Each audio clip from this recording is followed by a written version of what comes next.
धीरे धीरे आप सब कुछ हटा रहे हैं। आपको पॉलीगैमी था वो भी आप हटाने के लिए कोशिश कर रहे हैं। आपको मुस्लिम मैरिज एंड डिवोर्स उसको भी आपको हटा दिया।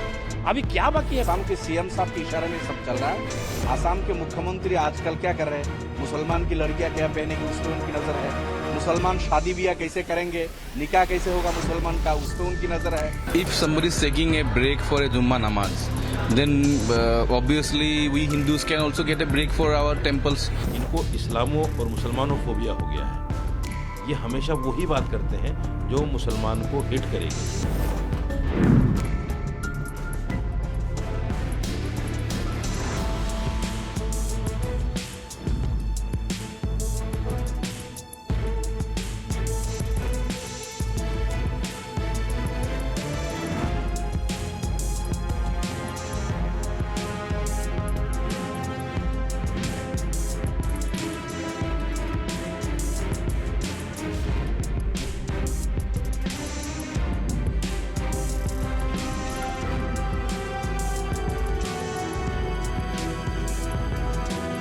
इस्लामों और मुसलमानों को भी हो गया है। ये हमेशा वही बात करते हैं जो मुसलमान को हिट करेगी।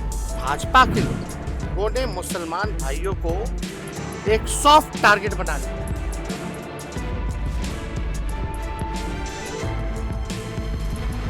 शर्मा का क्या तकलीफ है पता नहीं है, लेकिन लगता है जो मुसलमान का जहां आपको रिलीजियस पे तो जहां को मुस्लिम नाम मिटाने के लिए वो कोशिश कर रहा है। बात यही है। लेकिन आप ये सोच मत सोचिए ये जो ट्रेडिशन है हाउस का, ये ट्रेडिशन आप ब्रेक करके क्या लाना चाहते पता नहीं है। कहीं किसी का तकलीफ तो नहीं हुआ। 90 ईयर्स हो गया आपका असेंबली चल रहा है, उसमें तो कहीं किसी का तकलीफ नहीं हुआ। आपका क्या तकलीफ है इसमें? आप लोग तो असेंबली के अंदर में आपको सिक्युलरिज्म मेंटेन करना चाहिए, कॉन्स्टिट्यूशनल आपको देखना चाहिए।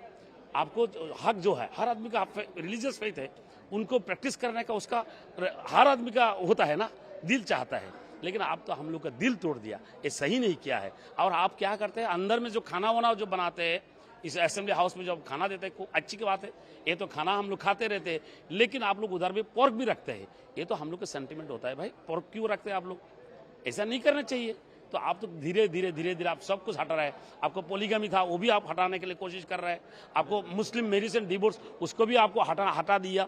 अभी क्या बाकी है भाई? जमीन थोड़ा था हम लोग का, वो जमीन जब हम लोग टाउन में ना आ पाए, कहीं पे आप जा नहीं सकते, मुसलमान को कितना आप सताएंगे? सता करके एक दिन तो आप खुद सता में पड़ जाएंगे। ऐसा हो रहा है। ऐसा तो सीएम बहुत चला गया भाई। आगे आप देख लीजिए, आप भी 5 साल चल रहे हैं, अभी 3 साल चल रहा है। अगले के बारे में आप सोचिए।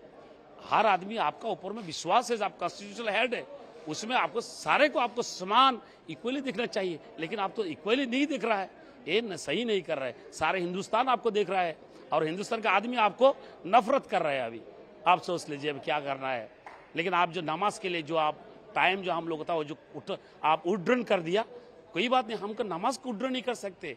हम तो यहाँ से आप टाइम उड्डन हम लोग नहीं रहेंगे, उस टाइम में हम लोग डिवाइस नहीं लेंगे, कोई बात नहीं। तो पहले होना चाहिए, कोई हम लोग को तकलीफ नहीं है। हम तो नमाज पढ़ के आ रहा हूँ भाई, अभी क्या तो तकलीफ है उसमें? आप नमाज पढ़ने में आप रुक नहीं रखने। अगला सेशन से जो है फ्राइडे में थोड़ा 2 घंटे के लिए वक्फा होता था। फ्राइडे 9 o'clock से असेंबली शुरू होता था सेशन, और 11:30 12 o'clock अर्जन हो जाता था, फिर 2 बजे से दोबारा शुरू होता था। ये फ्राइडे का दोनों टाइम सुबह शाम इस तरह के ये हुआ करता था। लेकिन उसको रूल्स कमेटी ने इसको तब्दील करके अगले सेशन से इसको उठा दिया उन्होंने।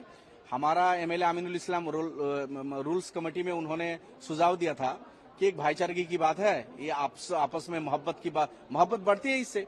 एक धर्म के लोग दूसरे धर्म के लोगों को उपासना वर्शिप में अगर रेस्पेक्ट करेंगे तो इसमें प्यार और मोहब्बत बढ़ती है, इसको रहने दीजिए। उन्होंने मुखालफत की है लेकिन नहीं माना। रूल्स कमेटी में स्पीकर के नेतृत्व में उनकी अक्सरियत है, उन लोगों ने जबरदस्ती इसको कर लिया। करने दीजिए, जुमा की नमाज हम तो पढ़ेंगे। अब मसला यह है कि जो असम विधानसभा में 126 में 30 मुसलमान एमएलए आज के दिन भी हैं, और आज 30 नहीं, बिफोर इंडिपेंडेंस आसाम की विधानसभा में 36 मुसलमान एमएलए हुआ करते थे। स्वाधीनता से पहले आसाम असेंबली में 30, 35, 36 तक एमएलए हुआ करते थे। अभी तो घट के कम हो गया हम लोग, अभी भी 30 एमएलए है। तो 30 एमएलए हम लोग जुमा के लिए जाएंगे, हमारी नमाज को नहीं रोक सकते। हम लोग इंशाल्लाह नमाज पढ़ेंगे, विधानसभा में भी आएंगे, लेकिन वो 2 घंटा में जो जरूरी काम होगा उसमें हम पार्टिसिपेट नहीं कर पाएंगे।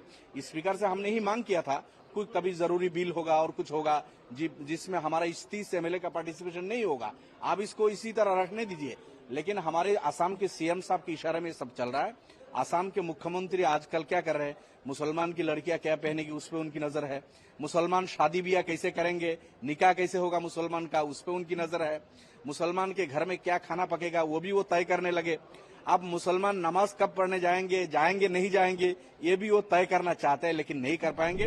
देखिए, जो आसाम की जो मुख्यमंत्री है वो सस्ती लोकप्रियता के लिए इस तरह से करते हैं। ये है कौन? ये केवल सस्ती लोकप्रियता चाहते हैं। और ये भाजपा के लोगों ने मुसलमान भाइयों को एक सॉफ्ट टारगेट बना लिया है। कभी वक्फ बोर्ड का आ जाता है बिल, कभी सीए एनआरसी का आ जाता है बिल।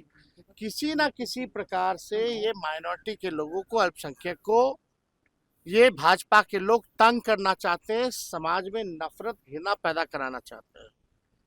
ये लोगों को पता होना चाहिए कि देश के आज़ादी में सभी लोगों का कुर्बानी रहा है, मुसलमान भाइयों का भी रहा है।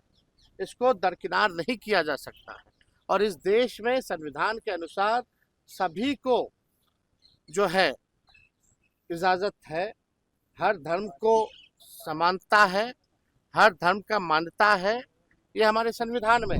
See, as everybody says, India is a secular country. So if you see in that context, if somebody is taking a break for a Jummah namaz, then obviously we Hindus can also get a break for our temples, or if some rituals are there at home, we can also ask for a break, but only for a specific reason, for a specific community's break has been given since so long before independence. I think it's a historic decision. As all religions are same, if somebody wants to go for a namaz, he can go and do his namaz, or what they can ask is they can ask for a room or special space. We have seen in airports, we have seen in many places where there are special rooms are kept to go for a Jummah namaz. They can ask for room, but why 3 hours break? We have many decisions, we have many, today is Friday and still it's almost going to be 4:18. Until 5 we will be having our assembly. If this 3 hours break was supposed not happen, then we could have finished our assembly today by 3 o'clock. But it has to be extended till 5 o'clock. Why? Because there was a break of 2.5 hours or 3 hours for a Jummah namaz. And this namaz can be performed. There is a masjid nearby our assembly. Or they can ask for a separate room where they can do their rituals. So I think it's a historic decision.